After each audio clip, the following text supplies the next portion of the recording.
Yo, man, you know what this is. This is your favorite channel, man. This is CTB. This is Chin Tuck Boxing. I'm your boy, Jay Slay. Shout out to my co-host, man. Say what up to him. What's up, everybody? Thanks for tuning in. Most definitely. If you're hearing the sound of our voices right now, do yourself a favor, do us a favor, and subscribe to the channel. We drop content on a consistent basis now. Our main focus here is to grow the sport of boxing, but at the same time, have conversations with you boxing fans. So if you please leave a comment in the comment section and let us know what you think about the topic, man. With that being said, bro, you came up with an interesting topic yesterday, man. So I'm gonna give you all the credit for this topic. What are we talking about today? Oscar Valdez against Shakur Stevenson. The deal is supposed to be close to finalized for April the 30th. Why now is the deal being finalized when Shakur has been asking for this fight for over a year? That was a good ass question, a good ass topic. Like I said, since this is your topic, man, you came up with it's a great question in our Facebook page. If you're not following our Facebook page, please go take a look at our Facebook page. Let us know, man. You break the ice for us, man. Break the ice. Let us know, why do you think the Oscar Valdez versus Shakur Stevenson fight seems to be a top-ranked priority right now? I think it's simple. I think it's damage control right now. I think Bob Arum and Top Rank is not looking good. And if you look at the past and their history, it shows that Terrence Crawford has a case where he has against Top Rank. And if you look at Shakur Stevenson, who was an up-and-coming Olympian and superstar in the making, and how hard it is for him to get a fight, with some of the elites on the same promotional banner. With Lomachenko and Oscar Valdez, he asked for this fight over a year ago, and he didn't get it for some odd reason. When they was in the same weight class, they were young. They two guys is on the verge of being stars. Why would you make the fight?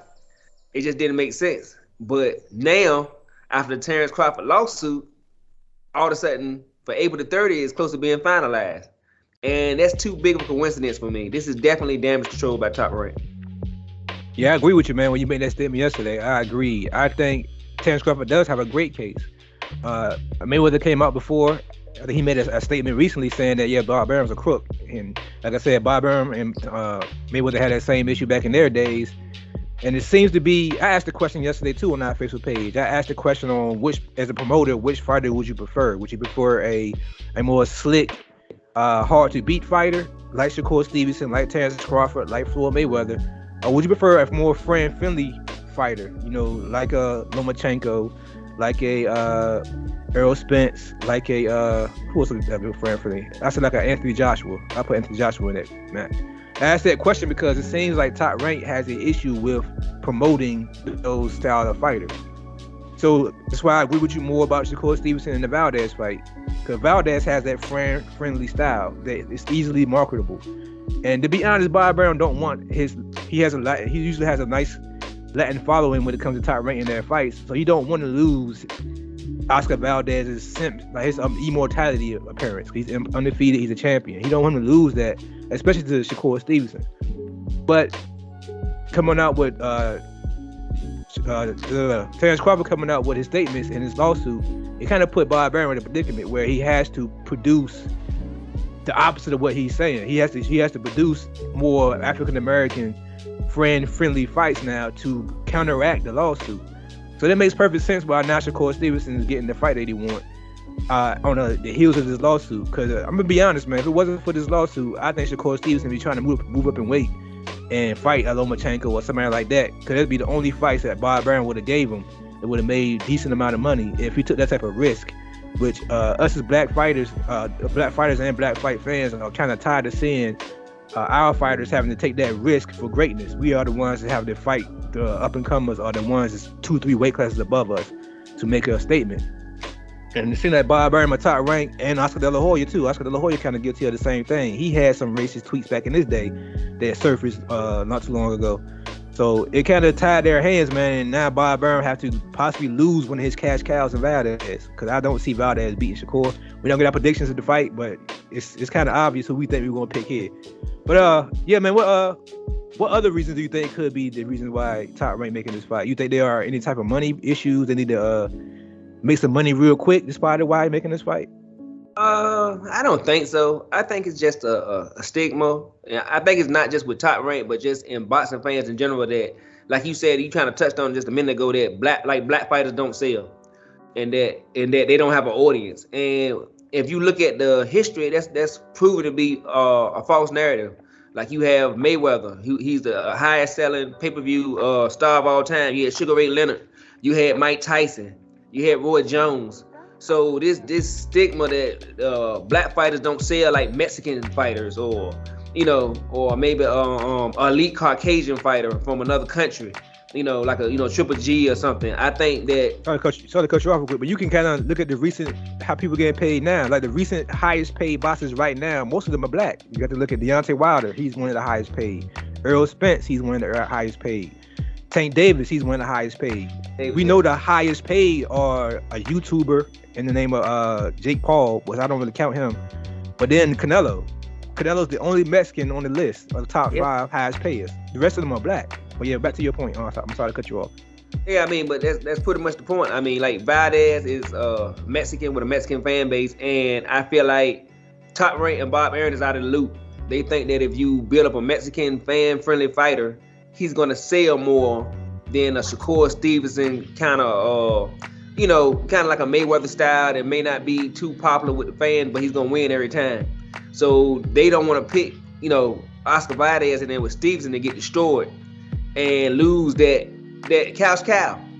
But if Bob Arum knew what he was doing, he would follow the blueprint of a Mayweather with Tank Davis. Like you said, Tank Davis went to a dominant black area in Atlanta and packed out the whole arena.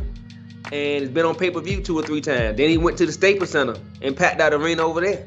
Like I said, you got Earl Spence that's packing out arenas and selling pay-per-views. Like you said, we just told you the past history. So I just think that they out of the loop and they're not in touch with what he said. He admitted on, you can look it up his previous interviews. He said he don't know how to market a black fighter. He said that. And the problem I have with that, if you don't know how to market a black fighter, stop trying to sign him. If you don't know what you're doing, leave them alone. Let somebody else work with them that know what they're doing. So I wouldn't say.